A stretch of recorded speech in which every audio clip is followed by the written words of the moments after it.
We're back once again, only on it's Last Call. Last Call, the alcohol, only on the lastcallpodcast.com. And join me here once again. We had him on during the draft. Now we did such a great job. He's back. He'll be breaking down what's going on with certain programs, who should be hired, and why these two big games are must see TV if you're a fan and you're a scout.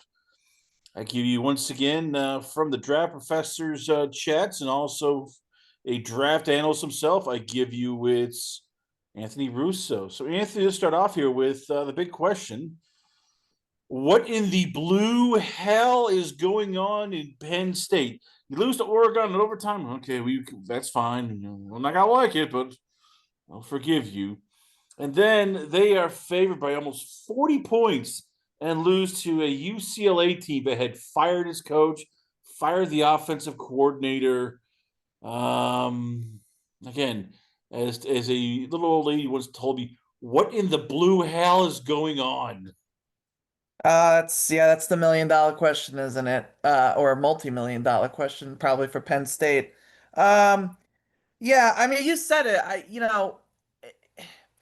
It's tough not to think that this has probably been the worst 2 week stretch, like in Penn State football history, at least in the James Franklin era, if not even further back. And I agree with you. The Oregon loss is tough. You're at home, it's a whiteout. It's a top 10 matchup. You want to win that game for sure and sort of cement yourself as a college football power, but that loss isn't, that's not season ending for you. That's, you certainly can come back from that loss and be a one-loss team and make the playoff, and that's okay. This UCLA loss is just all kinds of bad. And I've been critical of Drew Aller. I took him out of my top 100 on my board. I don't think this was really his fault. I think the defense didn't show up. I mean, they gave up, 42 points to Nico Iamaleava and the UCLA Jerry Neuheisel, son of great coach Rick Neuheisel, who is the first time this is his first game that he's ever called plays for, and you gave up 42 points, including, I mean, they were down 27-7 at halftime. Drew Aller, if anything, kind of actually like made this a game when he played very well in the second half and kind of rallied them, and it just wasn't enough. But I think the defense was miserable. They still need to figure out what the deal is with the run game. Um, I was a fan of both Nick Singleton and Katron Allen coming into the year. They combined for 89 rushing yards. And again, against a UCLA team that couldn't beat New Mexico. They've struggled all year long. Who else did I'm gonna look up their schedule now because I know that they haven't No, played I mean any they fired their good. coach. They fired the OC. I They mean, fired their yeah. coach. They were winless. Yeah, they lost to New Mexico. They lost to UNLV. They lost to Northwestern. It was also a bad team. They got smoked by Utah. Like, this was a bad UCLA team that fired their coach, and they just embarrassed Penn State after an already tough loss.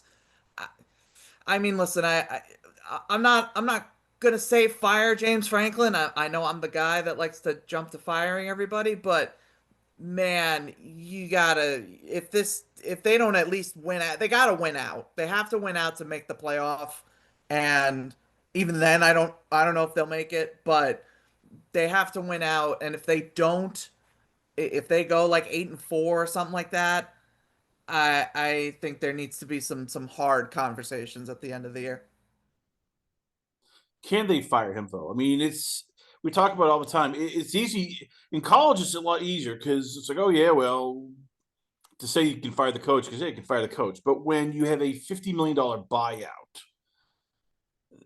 I mean, as we were talking with Davo Sweeney when with my guy Nino Brown, like imagine being the president who has to go to the board over at Penn State or Clemson and explain, hey, yeah, we're gonna blow $50 million and we're gonna need another $50 million to get another good coach. Like that's it's most colleges can't just go, all right, yep, here's $100 million, just like so. I mean, I guess they're stuck with James Franklin. It's like, okay, well, if you fire him, who do you get that's going to be an upgrade that is realistic? Like for Penn State, is there a as perfect answer? Or is it sort of like crap? We don't have an answer. I don't know if we can get an answer that people will love.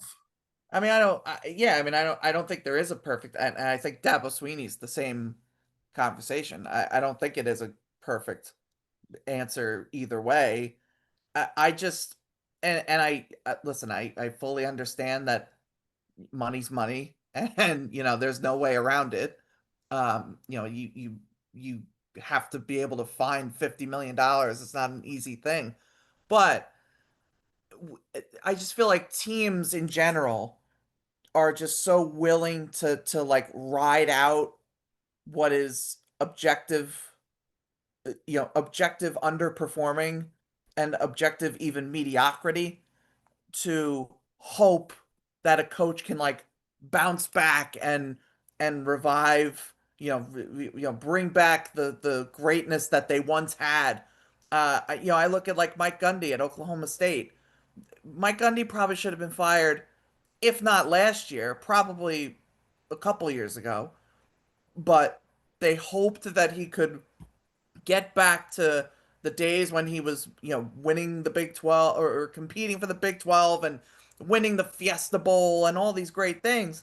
But like it was abundantly clear that Mike Gundy was not going to get this team back after getting trounced, and then they needed a 69-0 loss to Oregon, or 69-3, or whatever the score was. They needed that to be like, oh, okay, maybe we should fire him. Like, does that like I just don't like waiting till absolute rock bottom. And I don't think Penn State's at rock bottom. Obviously, Clemson's not at rock bottom. They just whooped North Carolina, who is probably getting close to rock bottom at this point. Um, but I feel like a lot of schools just like wait too long, and that only hurts them when it comes to attracting players, when it comes to attracting coaching candidates. I think a lot of schools are just too willing to sit on an underperforming coach and hoping for a turnaround that doesn't usually happen. Let's put a caveat on this. In the last 3 years, Penn State, they have gone 11-2, 10-3. Last year they were 13-3.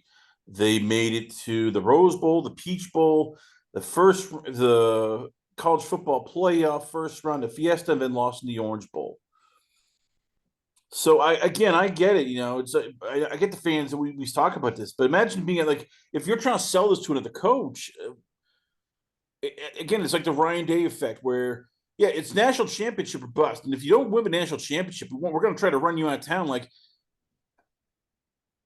do teams and programs need to have expectations of, look, you are what you are? And again, do I think James Franklin is a bit overrated? Probably. Do I think he's a bust? I mean, at Penn State alone, he is 104-44.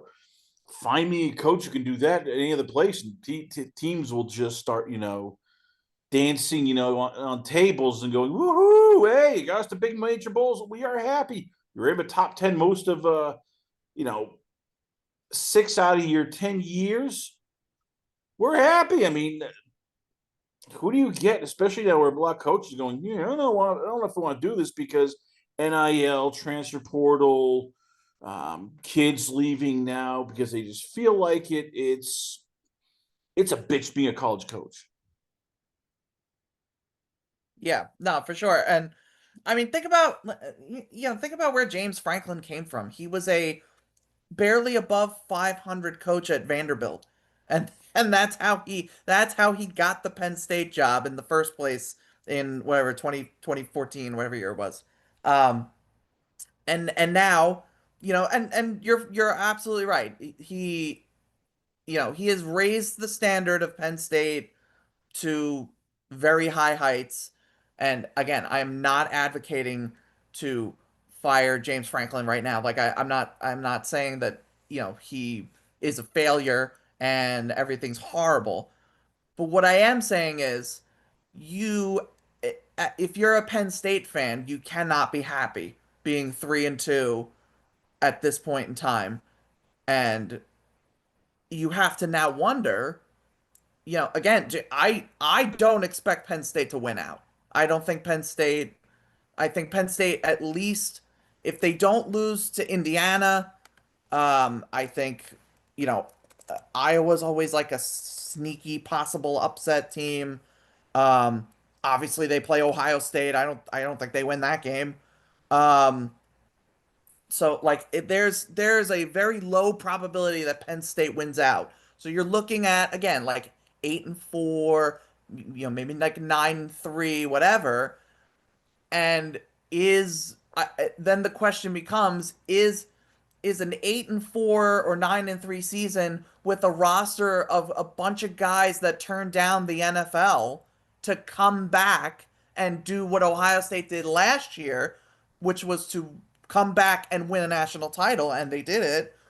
Penn State was literally pulling the same playbook. They even went and got Ohio State's defensive coordinator to come in and coach up their defense. And in that regard, the season will be a failure. If they go 8-4, that is a failure of a season. And again, he probably doesn't get fired, but you need to start like thinking about, okay, maybe the future after James Franklin is closer than we would have thought it was even just a couple weeks ago. So how do you fix the defense? Because talked about on the Draft Professor podcast, like AJ Harris, Danny Dennis Sutton are possible first round draft picks. You have Zachy Wheatley, who is a first 3 round draft pick. Zane Durant. You have Amari Campbell. These are all guys who are probably get drafted in the first 4 or 5 rounds. This defense should be better. So is it effort? Is it technique? Is it coaching? Like when you look at the tapes, like how the hell did they give up 42 points to a UCLA team, which was, as you said, struggling and circling the drain? Yeah, I mean, listen, I think it starts up front. I don't think they're getting a consistent pass rush. I think other than really deny Dennis Sutton, and I think Chaz Coleman, the freshman, has flashed a bit.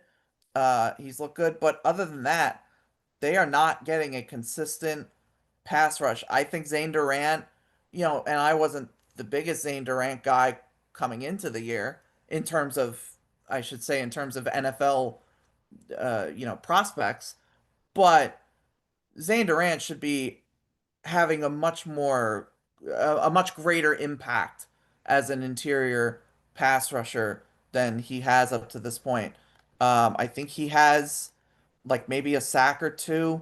Ironically, I actually think he got in the UCLA game, but before that, he hasn't really been doing much. Um, and there's other, I don't think the linebackers are doing particularly great things either. They're playing well. Amari Campbell was a standout for me in the Oregon game. But I think the front seven and the pressure that they're generating up front is disappointing for for a Jim Knowles defense that we were we had several edge guys from the Ohio State team last year go to the NFL. Jack Sawyer, JT Tuimoloau, and then coming into the year we were talking about Kenyatta Jackson, who's kind of also disappointed this year a bit. But there was a presence, and Tyleik Williams, the defensive tackle was a prominent force on that Ohio State defensive line as well. It just feels like the defensive line is just not doing what they need to do. They they're not able to get the pressure that they need to get, and that's exposing deficiencies in the secondary. I like AJ Harris. he's probably been like the most consistent corner presence that they've had. Um, but I don't think I think Elliot Washington's been fine. Um, Zion Tracy had a good game, I think, but he's been kind of picked on a bit in these past couple games.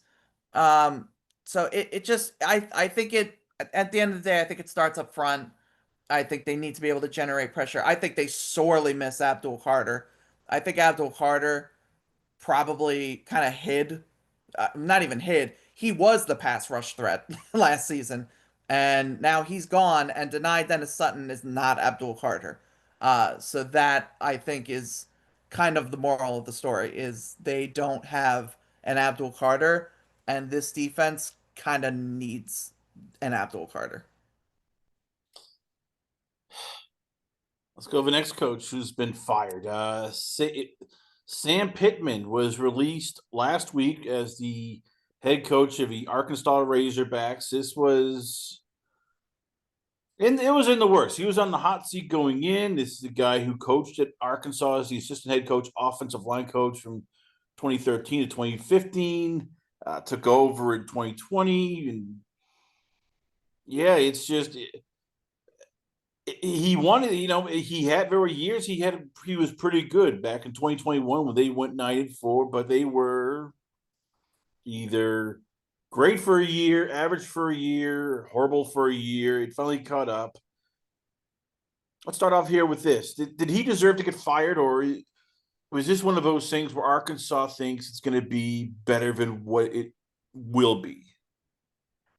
I think it was time. I think this was a it's I'm not by no means am I like an inside source on the Arkansas football program. It seems like players cared for him and he had a good rapport with them and his players loved him, but it just they just gave up in that Notre Dame game. They didn't even, and it wasn't even like it was before halftime and they just were clearly not interested in trying to compete in that game. So when you pile that with the loss to Memphis, the loss to Ole Miss the week before, it just felt like the writing was on the wall. I don't, and I know sometimes like coaches will get fired to sort of give like a little, mid-season spark, to try to like pull off a couple wins. I don't think Arkansas is doing that. I think they're just they want to get a head start on the search for the next coach, and why keep him around if we all know what's coming by season's end. Um, so yeah, I don't take any issue with it. I think Arkansas fans were ready to move on from what I've seen. And yeah, he had a couple of good moments. Um, the upset over Texas, I think, kind of stands out in the Sam Pittman era. Um, but yeah, I don't think there was any reason to keep him going after the Notre Dame loss. So right now, who would want this job? Because you look and it's like, okay, every year you're probably at best maybe the seventh or eighth best team in the SEC. You got ahead of you already Alabama, Missouri, Oklahoma, Texas, Georgia, Texas A&M, Tennessee, and LSU. And we haven't even gotten to South Carolina, Florida, Vanderbilt. I mean, again, if you're a coach with options and you're a coach who's doing pretty well in, let's say, Conference USA or Mountain West or AAC, and you think you might go higher, I mean, how much do you look at Arkansas go, yeah, this is kind of a dead end job when we're not, we have to compete with all of this. Oh, by the way, there's also Auburn, which could be a monster if they get the right coach, Mississippi State, Kentucky. I mean, good luck. Arkansas is like 12th out of, the 15 teams there, maybe. And then you're like, oh, no, this is a graveyard for coaches. Yeah, I think there's 2 points. to make on that. One, I don't think, and I don't get the sense that fans wouldn't think this. I feel like you don't hire your next coach expecting like a national championship. Like or even like, you know, an SEC championship in 3 years. Like obviously it's great. It's great. It's great if that happens.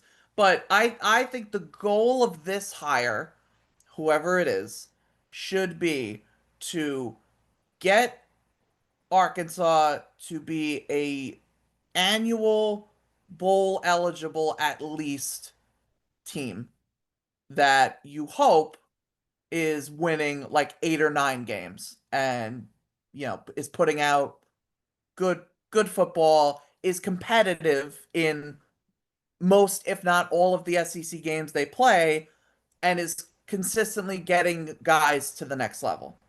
That's the hope of whoever you hire.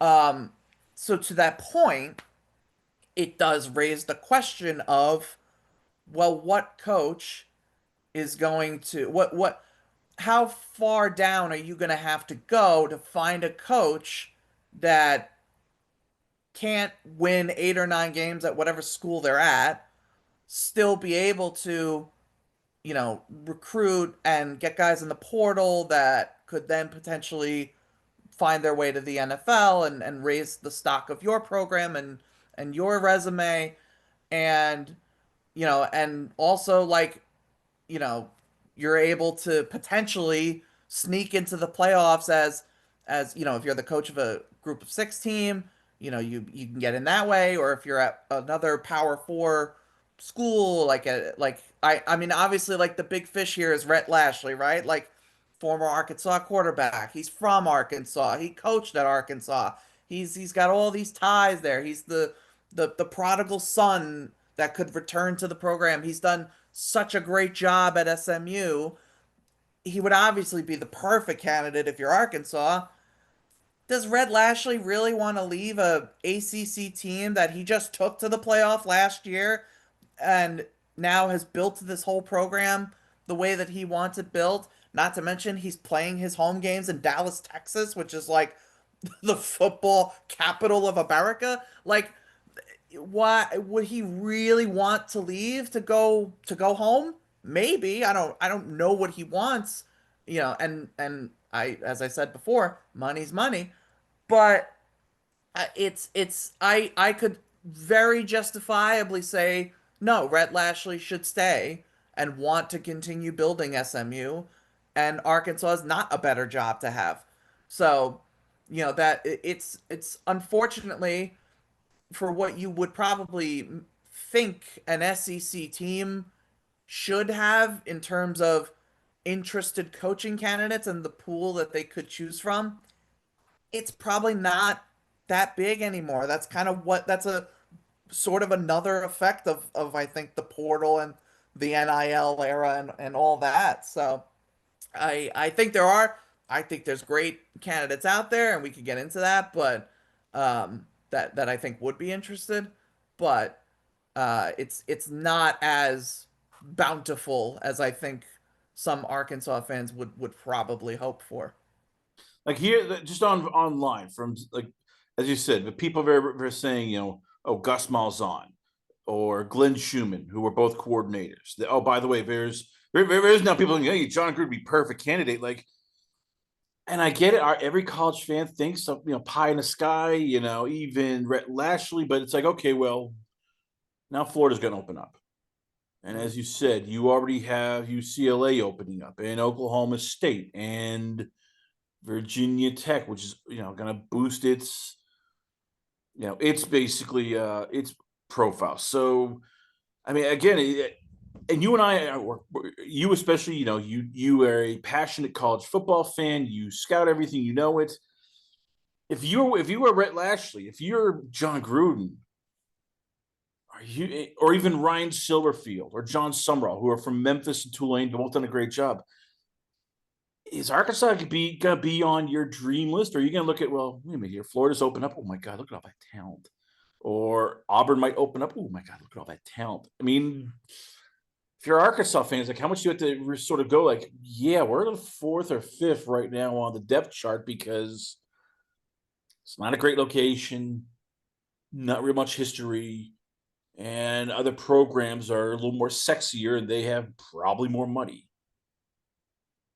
Yeah, I mean, again, and I think it just goes back to what the coaches prioritize when they're looking for any job that they would potentially take, and also just what the expectations are that the athletic director would set for them. If you know, if I'm a John Sumrall, who I think would be a great hire for Arkansas, and I meet with the athletic director, and he tells me, look, we're not, we're not gonna fool ourselves into thinking that we can be a national title contender in 3 years, barring some sort of unbelievable turnaround. But we want to just be, again, just competitive in the SEC, win 8 or 9 games a year, go to a good bowl game. Hell, if you put it all together in about 3 or 4 years, we can maybe be a playoff team and get there. I do think Arkansas has, it's, listen, it's still an SEC school. It still has better resources than, a Tulane or even a Memphis, even though they just beat them. But like, it is still, there is still some luster to coaching in the SEC. So if you are, I think the way to go for Arkansas is to look at group of 6 head coaches or lower totem pole power 4 head coaches that have a track record of winning, if not at multiple stops, at least like longevity and consistency over several years of winning a bunch of football games and being a better, being better now than when that coach first arrived. Um, so again, I like a John Sumrall comes to mind. Jeff Traylor at UTSA comes to mind. I'm a fan of Lance Leipold at Kansas. If he would want to make the jump to the SEC, that's kind of where I'm would be looking. But it's tough. It's tough to compete now with, you hit on UCLA, you hit on Virginia Tech, Oklahoma State's opening. We're gonna get a couple other Power Four jobs, I'm sure, by the time the season's over. So we'll see, and that's probably why too it's good for Arkansas to get the search going now, so they don't have even more competition to deal with by the time we get to January. Well, let's talk about the two big games this week. First one, I like to call it old money versus new money. You got Alabama, the traditional powerhouse. They are football royalty from Bear Bryant to Nick Saban, Ray Perkins. They're always there. They are the franchise of college football. They've been, the epitome when you talk national championships, college football legends, everything you want under the sun. They're taking on Missouri, who they are the new money, as I call it. For years, Missouri was, good or decent. Then the last, I'd say, 7 to 8 years, especially under Eli Drinkwitz, they've become a power. They are the team. And all of a sudden, you look and go, well, yeah, wait a minute here. They're top 3 or 4 in the SEC. They're producing a lot of talent, a lot of first round draft picks. Right now, you look at them and they are a sneaky undefeated team right now. They are 5-0, 1-0 in the conference. How big of a game is this? And is this, without sounding too much hyperbole, could this be a game that determines maybe who's in the lead for representing the SEC? Yeah, I mean, I don't think that's hyperbole at all. Maybe not in the lead necessarily, but certainly whoever wins this game is among, I would say, the top three, top teams in the SEC. I mean, as of now, like I would probably still say Ole Miss is sort of in the driver's seat. Um, Even if, Missouri wins and moves to 6-0 and stays undefeated. Um, uh, Assuming, of course, that Ole Miss would also win. Um, I still think they're in control in the SEC, but certainly, like, whoever wins this game, I think has, when we get to the end of the year, has a quality win to show to the playoff committee to be able to make the playoff. If you're Alabama, you're riding high. The Florida State game feels like a distant memory, and you've gone on the road and beat Georgia, and you got your lick back against Vanderbilt, and you're feeling good right now. This Missouri squad, they've got some talent, man. They've got two edge rushers, Zion Young and Damon Wilson, who have been productive this year. They've got Bo Perbula, a quarterback, who's been playing very well since getting out from Drew Aller's shadow.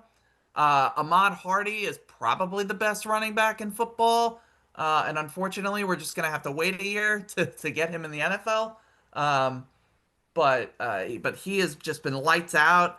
I think Kevin Coleman and Brett Norfleet are a couple underrated pass catchers in their offense. So it's a tough matchup for Alabama, and we've kind of been like, I think the matchup that I'm watching that I think will decide this game is Caden Proctor versus whichever edge rusher's in front of him, if it's Zion Young or if it's Damon Wilson or whoever.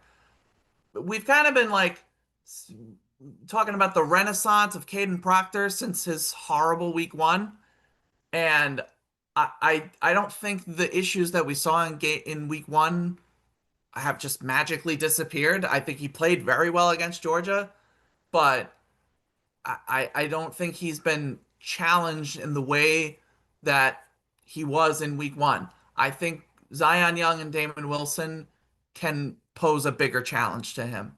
So if if he holds up and Ty Simpson gets time in the backfield to make throws the way that he's been making throws over the course of, again, since the Florida State game, then Alabama can definitely win this one.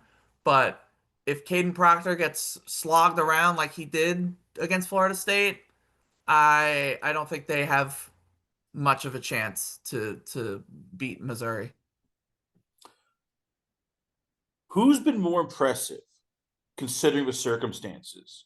You have Ty Simpson, who is starting for the first time ever after being a long-time backup for Jalen Milroe, and he's played lights out.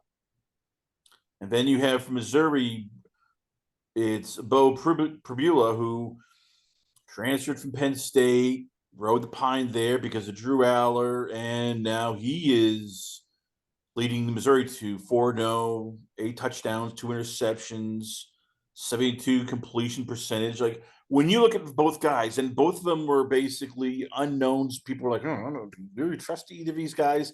Who, in your opinion, has been the most impressive considering the circumstances?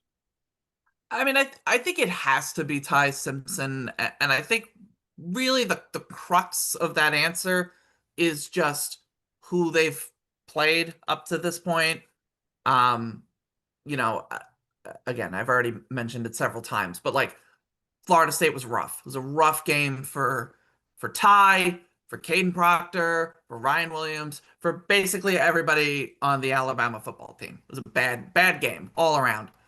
Since then, the team is significantly better, and it starts with what we've seen from Ty Simpson. The great performance against Wisconsin, then going into Athens, taking down Georgia, in a very hostile environment, then coming back and again getting your win back over Vanderbilt, in a competitive game against a very fiery Diego Pavia. Um, I just think those wins are more impressive than what we've gotten from Bo Pribula. Really, it's what South Carolina is their big win right now.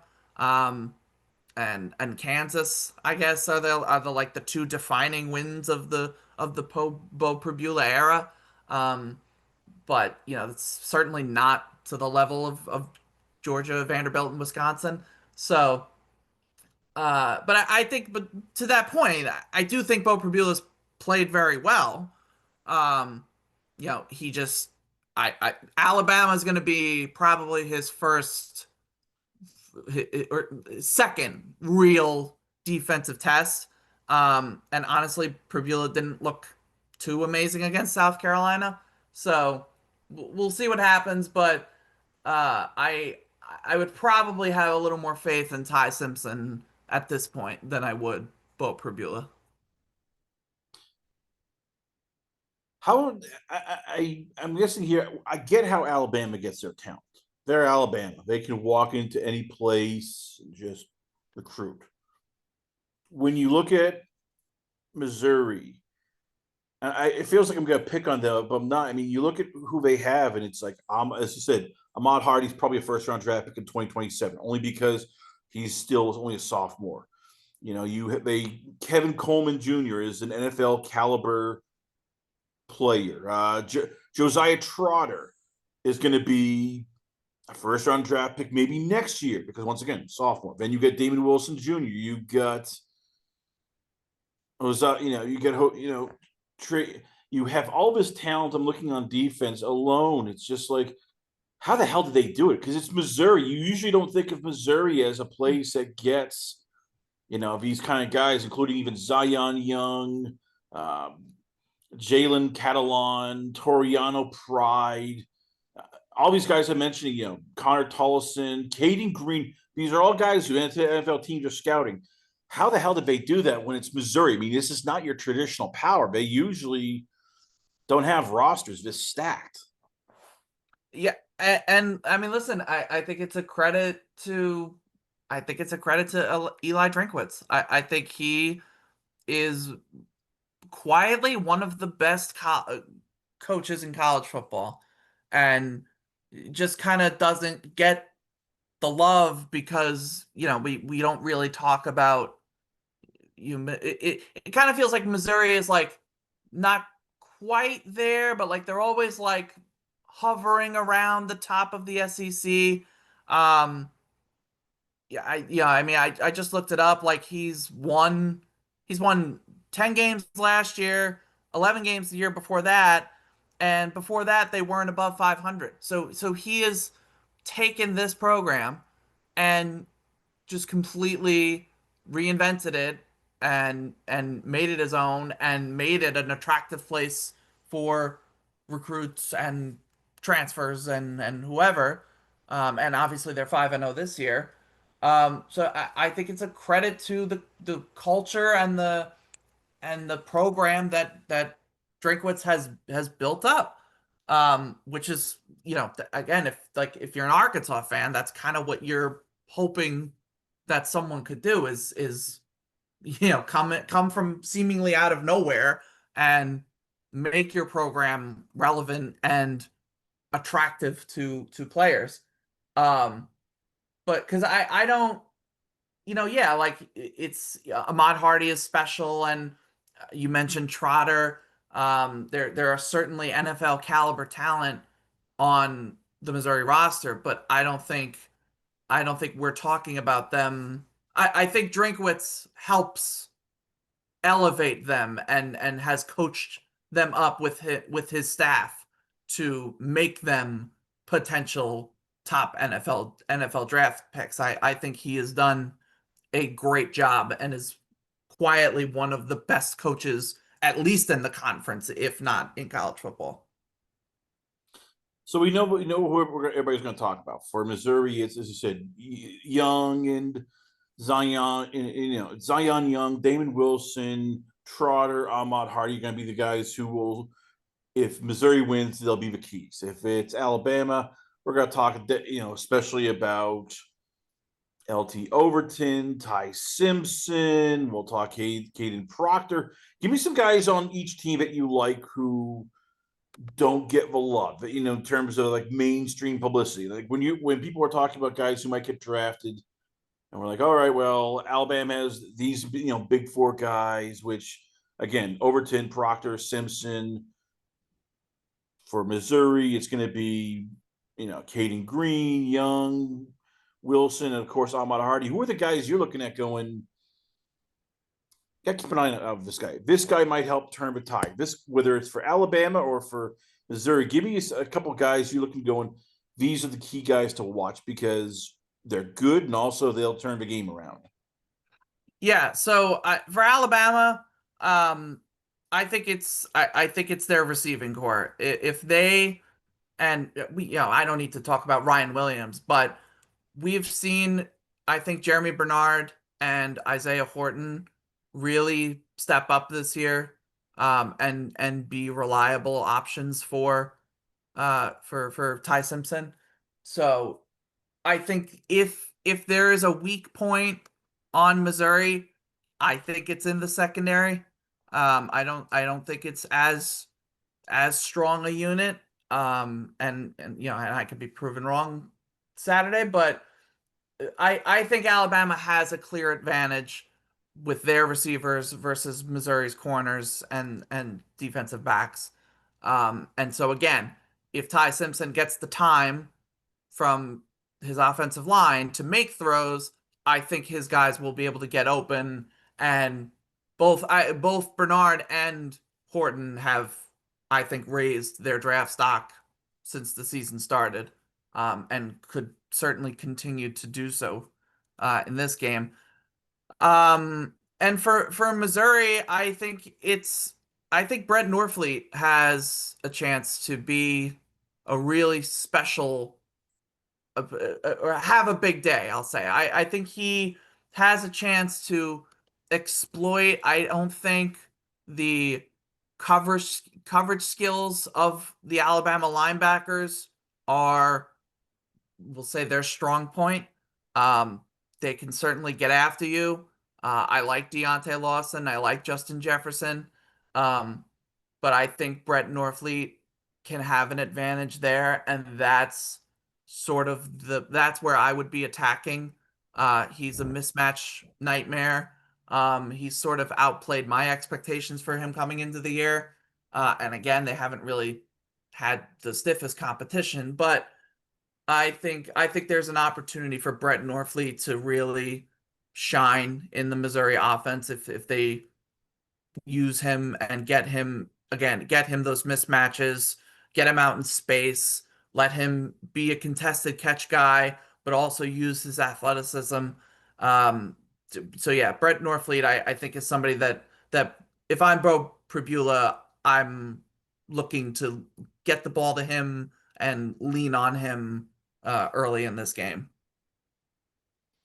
All right, that leads us to our main course. It's the Red River Rivalry Showdown. It is as tradition as the Masters, apple pie, Thanksgiving, elections, and even football itself. It is Texas versus Oklahoma. These people care. I mean, it's basically like, Texas might lose every game in the season, but if they win the Red Rivalry, that's okay in their book. They still beat those goddamn dirty Oklahoma people. And if Oklahoma, same thing. If they only go 3-8, but one of those wins is against Texas in the Red River Rivalry game, god damn it, those goddamn loudmouth Texans got their comeuppance. So let's start off here with the game. It's two teams that are they flipped the script. Last year, Texas was the big favorite. They were swinging hard. They were, the power, and Oklahoma was trying to find itself. This time around, it's Oklahoma is the big, big swinging dick. 5-0, 1-0 in the SEC, number 6 in the conference, and Texas is sort of trying to find themselves. I'm gonna throw this out there. It's a controversial take. You might agree with it. The best addition for the Oklahoma in terms of their success is Jim Nagy. in terms of how he managed the portal, how he got a lot of transfers, how he helped solidify Brent Venables and the coaching staff. True or false? I mean, I I don't have a strong argument for false here. I think I think Jim Nagy has been super instrumental in bringing in the kind of talent that this Oklahoma offense in particular needed. Um, I mean John Mateer is the obvious, the obvious player that you think of, and also bringing in his offensive coordinator Ben Arbuckle was a big decision as well. But I think you look at what they did on the offensive line, getting Derek Simmons, the transfer from Western Carolina, bringing in the recruit, the true freshman Michael Fasuzi, who by all accounts I think is somebody that we're going to be talking about as a top tackle prospect in 2 years from now. Um, but I like what they did getting Isaiah Satania, the wide receiver. He balled out a couple weeks ago. Um, so yeah, I mean I don't think that's an unreasonable take. I think Jim Nagy has been big for them. We've known what Brett Venables has been able to do on defense. He just really hasn't had the offensive firepower to be able to do it. Now the obvious, sort of elephant in the room for this game is, will John Mateer play? It seems like he's trying to get there from what I've read in terms of reports I've seen and whatnot. Um, he's hopeful that he can play. I don't know if he's actually going to play.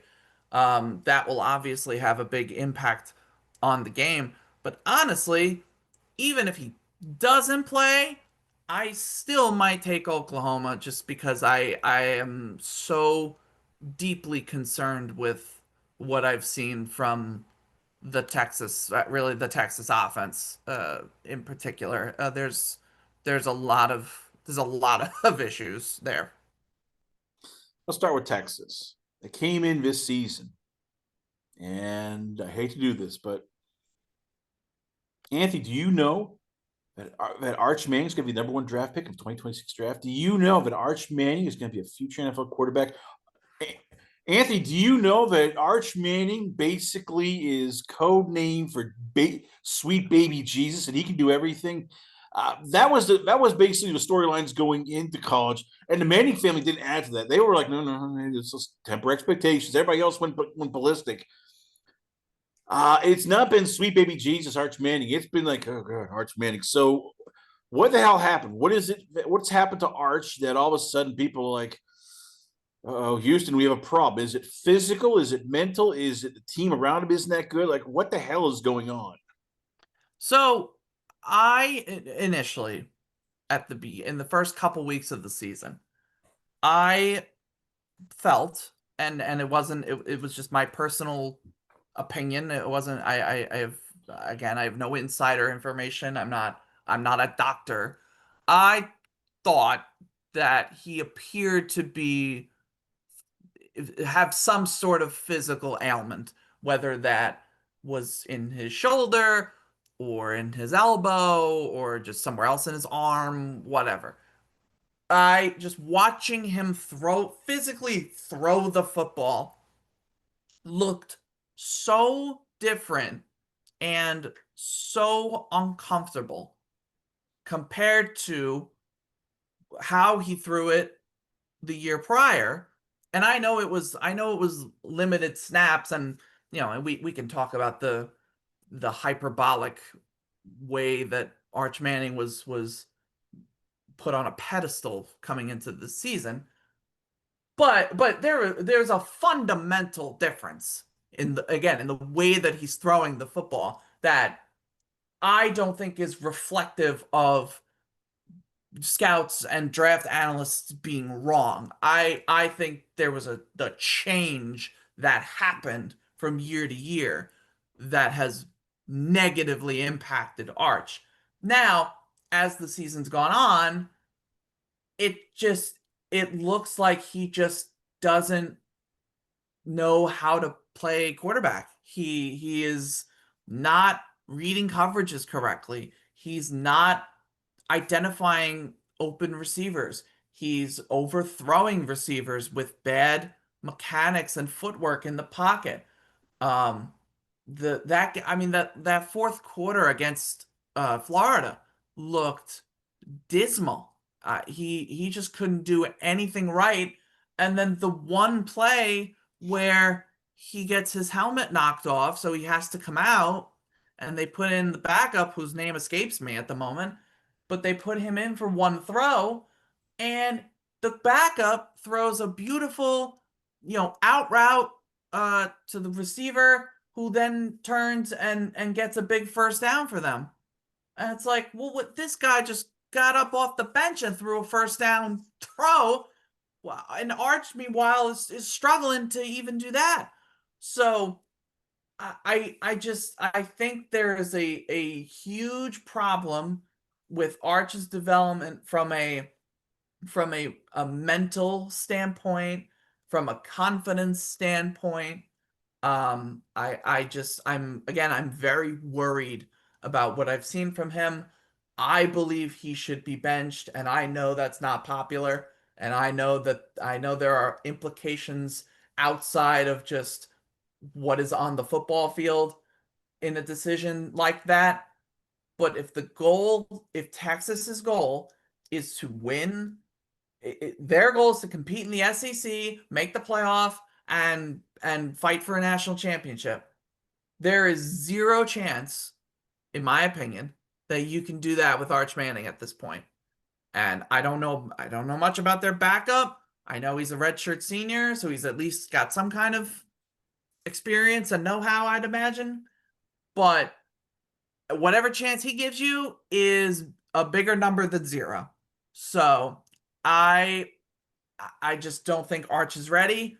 Not that he was going to declare for the 2026 draft even before the season started. Now it's a certainty, and he may not even declare for 2027 at this rate, because there is just a lot of work that needs to be done with him. Let's put aside Arch for a second.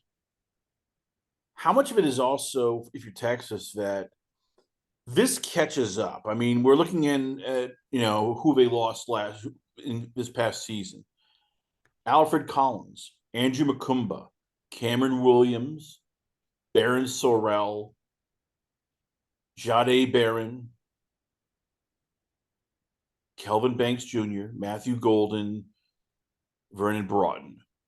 These were all big players. These are all guys who got drafted. I'd even mention also like Gunnar Helm, Isaiah Bond, Jaden Blue. Like, I get it's Texas is Texas, but I mean, how much of this is just the talent drain finally catches up? You can't keep losing all these blue chip All Americans and just go, oh, we're going to replace them. That's fine. Like, not every recruiting class is going to be a home run. So when you look at the tape, how much is it Texas has players on the edges, defensive tackle, offensive line? You're going, they're not as good as they were a year ago or even 2 years ago. Like, this has been a drop off. Yeah, I definitely think the overall inexperience of the Texas roster shows up. And it's not all Arch. It is receivers not being on the same page as Arch when they run their routes. It's the offensive line, I think, is problematic.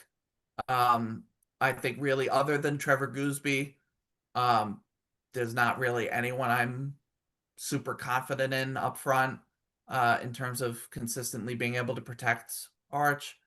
Um, on the defensive side, you mentioned Alfred Collins. I think they sorely are missing a strong presence in the middle of that defensive line. Um, I don't think Cole Brevard has been kind of what they would have hoped for when they got him from Purdue when he transferred in. He's had some good moments, but he is not really generating any interior pressure. He's kind of just been as run stuffer as run stuffing can be. Um, but there are times where he's not even the best at that.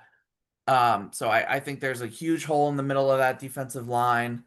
Um, and in the secondary, yeah, like Jade Barron is missed. Um, I like Michael Taff as like their safety, sort of, their leader in the defensive backfield. Um, but I don't think Malik Muhammad is particularly great. It's certainly no Jade Barron. If anything, their best corner has actually been their true freshman, Grayson Littleton, who another name that I think in 2 years we are going to be talking about as a first round player. But they don't. I don't think they have any particularly special players on the defensive side of the ball. I think Anthony Hill was kind of supposed to be that at edge/linebacker, and he's been, I'll say, quiet, underwhelming. Um, I feel like every week I see Arvell Reese and Sonny Styles highlights at Ohio State, and then Anthony Hill's kind of just like, oh yeah, he's there.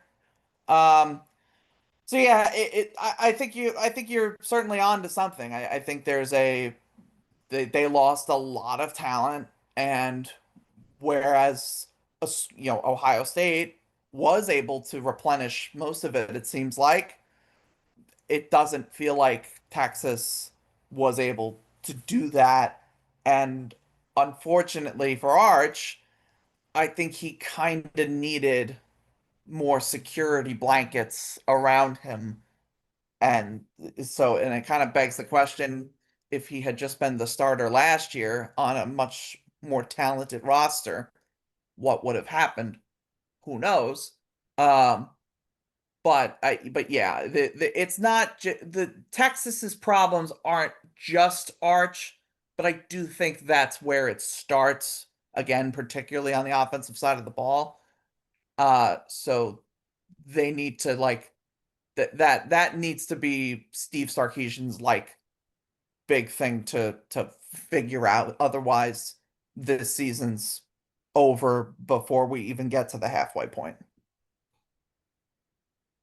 Again, we have to throw all this out the window with the baby in the bathwater. It's still Oklahoma versus Texas, and we've seen it before where Charlie Strong once beat Oklahoma, even though a team was not that good. It's Texas, it's Oklahoma. Somebody's going to just come out of nowhere and just have a big game, and you're going to go, "How the hell did this happen?" It's happened for both sides. It makes no sense. It makes perfect sense. That's it. That is college football. So when people are going to ask you about this game, give me one guy from each team you're looking at going, they might be the key to this game. It will make sense and it'll make perfect sense because it's Texas, it's Oklahoma, it's the Red River Rivalry shootout game. I For Oklahoma, it kind of feels like an easy one. I'm gonna say R. Mason Thomas, the edge rusher, for the Sooners.